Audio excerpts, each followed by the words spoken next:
Yo guys, welcome back to another video. And yeah, as you can see, we're pretty much running the same team as the trade strat, but instead of Shanks we're running Nami because, as you guys do know, when you run Shanks in a tradeless game mode, he just does not have his monarch thing. So I'm not really sure about his DPS in a tradeless mode. I haven't really tested it, but I don't think I wanna waste 20 minutes of my time in case he just is pretty much bonds without it. So I mean, let's see, he probably be actually averaging a nice DPS though. I don't know, mate. It's like maybe like 200k something. Don't know, but it's fine. We're running Doflamingo instead. I mean, it's the same team as Trade Spot. It's just Nami instead for the farm. But you'll see that we maxed Doflamingo pretty late. Wipe is there for pretty much support. Law's there for support and Rupture and Wanted, of course. Luffy's there for repulse and of course just his massive range and high damage. Of course, Smith is here for that extra buff. And yeah, that's pretty much it, you know. You can definitely push on to build upon the strat. I'm just tired, man. I'm just tired. Oh my days. So yeah, I couldn't really optimize this right now. I'll optimize it, of course, in the upcoming days. So yeah, hope this strat helps you guys, yeah, and enjoy. Yo, so basically, I just woke up, but yeah, in terms of following this strat, shouldn't be too bad. It does get frustrating though if you don't pay attention to the wave tempos, because for some reason Nami is just fast as hell. Like you'll see us zooming across the map, but you will only be up getting your chest after you upgrade your Nami. So put in an upgrade and then collect the chest, put in an upgrade then collect the chest. That's pretty much the pattern you do want to follow for the most part, but of course you can't follow it at all times because we are going to be placing units in between.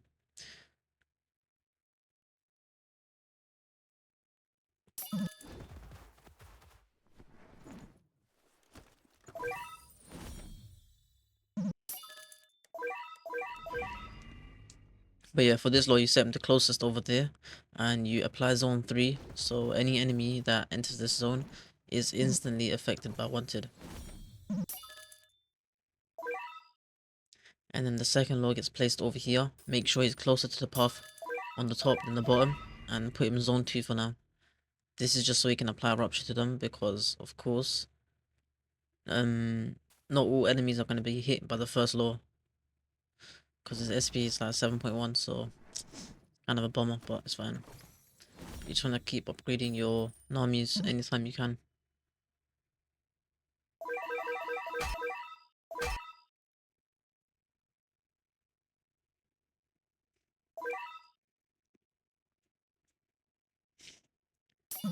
And you just keep collecting chests after you've, of course, done your upgrade on army. Place your white bit over here, set to closest.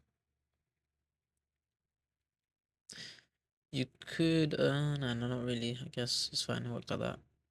And then, cause I probably won't get enough yen, you can just collect the chest.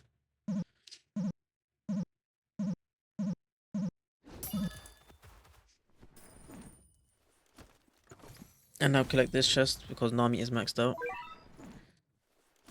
And you want to be getting your Luffy's placed down in a certain arrangement. I don't know why I'm flipping stalling or stacking, whatever you call it, mate. My brain is just turned off here. I was looking for the chest, I just couldn't find it. Maybe I just collected it already. Did. But you see white mid stores these guys pretty effectively. Place another white mid here, set the closest. And another one pretty much around right here. Set him the closest as well if you want. And now you get your Luffy's down. 1, 2, 3. And you wanna desync them so they're not really winding up at the same time. Just roughly like 4 seconds apart, you know. That's pretty much the time you wanna go. And they can get Smith down early.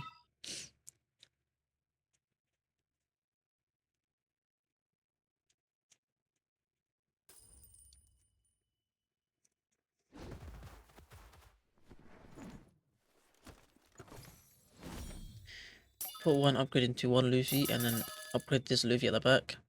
You can auto upgrade him. Of course, once he gets to upgrade 13, you could stop, but... And here, this is where it's important. You want to make sure that your white bit is slowing his Nami and stunning the Nami. If it does not get slowed and stunned and it's running, make sure you replace the white bit in the middle to slow and stun it. Because you'll see the reason it did leak for me is because I was not really slowing and stunning it effectively.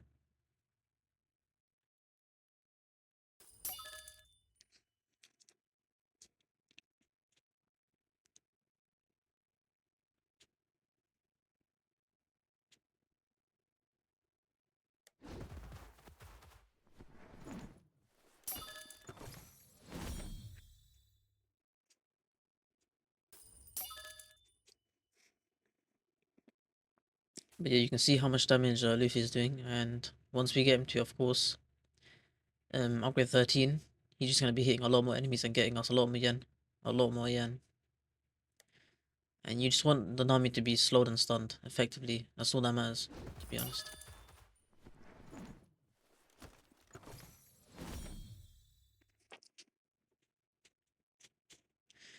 Just a bit more yen, and then we get the upgrade 30, I mean upgrade 13, yeah.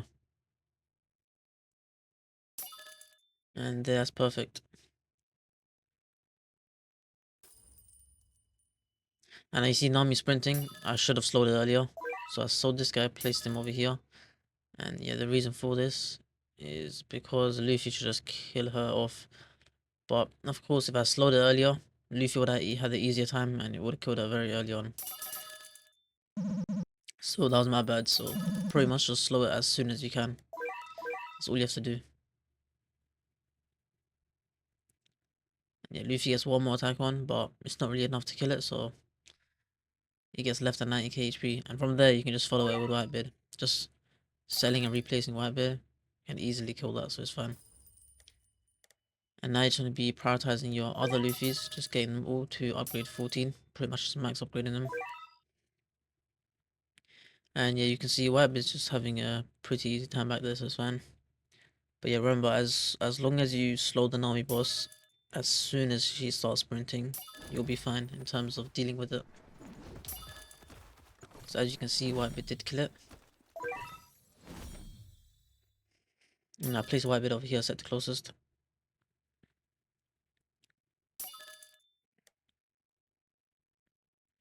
And what you want to do is, you see where my initial law is placed, you should place another law with it. So you're applying rupture guaranteed.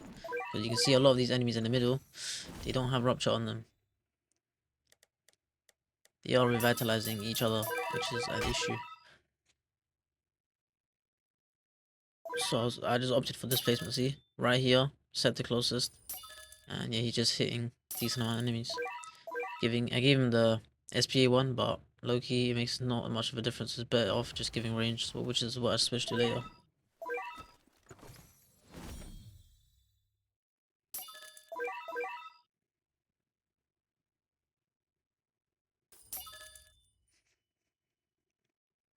Yeah, Luffy should be getting max soon, so it's fine.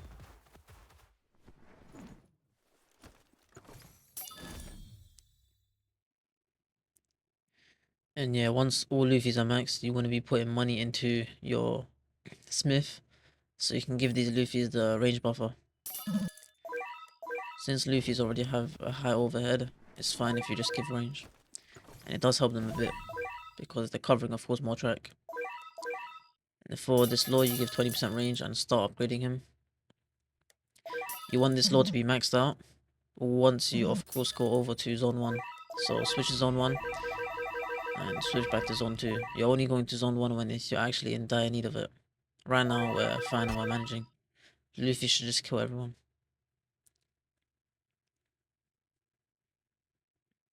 And now you move this Whitebeard to the middle, on the right, pretty much. I'm just checking how much yen it costs to, of course, get upgraded. Placed him right here. Give him to the upgrade 10, yeah, upgrade 10. And then give him the range buffer.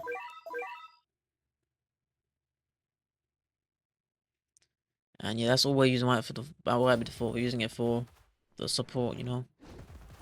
Pretty good support.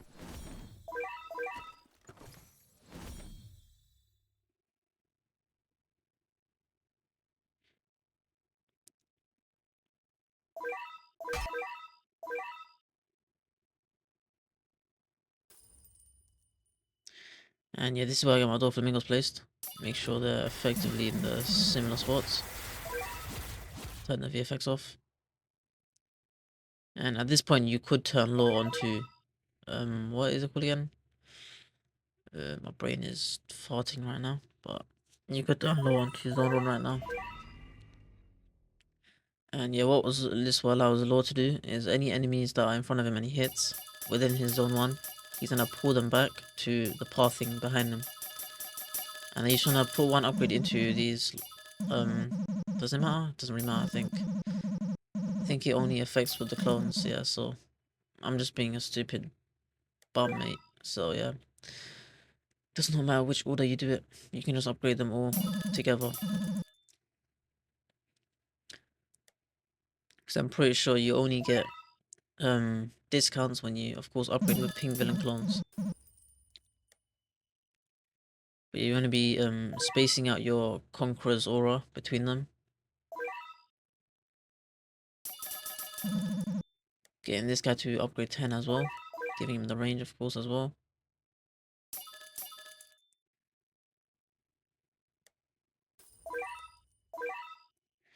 And now giving the 25% damage to all of them.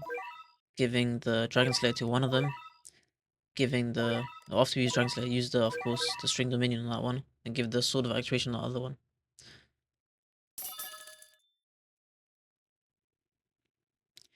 And yeah, this final white middle, placing him over here. Getting him, of course, to full AoE and giving him this range sword, the range buffer. And now from here, it's just about effectively stalling to the best of your ability, you know. You see the white bit at the very back next to, of course, close to the law over here at the bottom. For this one, you can pretty much sell and replace him just to effectively have the slow and stun, like, always on the enemies, so you don't really have to have him upgraded. It doesn't really hurt that much, you know, to be honest. You see these enemies on the left are walking a bit faster. If I just use white bit to slow and stun them sooner, it definitely affects them a lot more. So pretty much what you're gonna be doing is just slowing and stunning with this third white bid, not upgrading him. I will just keep selling and replacing, similar to how you use Newsman, just selling and replacing him, because he kind of is just selling.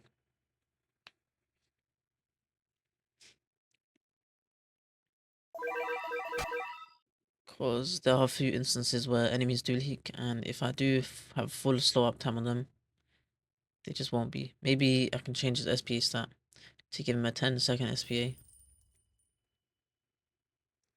Because right now his SPA is 9.2, so kind of does affect him a bit. You can see not all these enemies are getting kidnapped, even though Law's hitting a bunch of them.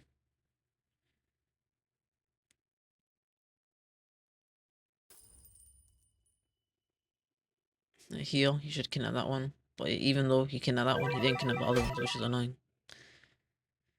It seems like it just... I don't know, is it the ones that he just targets, but you can't only target one enemy at the same time? It's weird. But you see a lot of these enemies are getting past.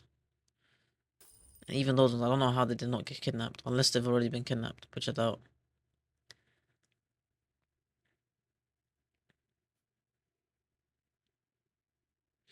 And yeah, this is what I'm talking about. If you effectively slow the enemies a lot sooner with the white bid, your run should go a lot smoother. And you're probably wondering where some of these are gonna die from, but you know how we use Doflamingo's ability, the Strings Dominion?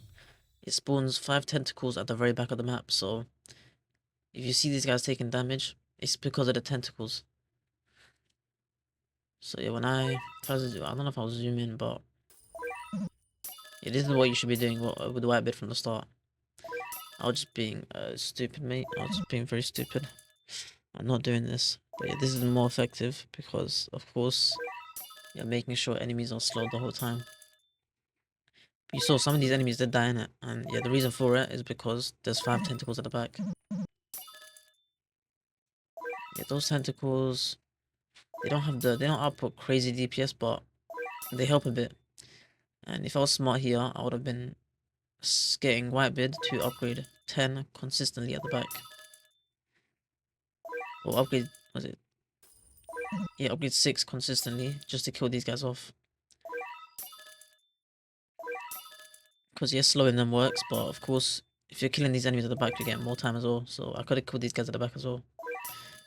But yeah, it's something I just did not do, so I realized it a bit late. But I use this ability, and he has a lot of wind-up time. I wanted it for the repulse. So waiting. When you see them get repulsed, that's how you know the ability's been used. And now you just do this again. And yeah, turn auto skip off at wave 43. And just keep on upgrading them to, of course, a certain upgrade. You just wanna kill these enemies off. It should be, you wanna at least have only 2 enemies up front. But yeah, that's it for the strat. Like and subscribe, and yeah, I'll see you in the next video. Peace.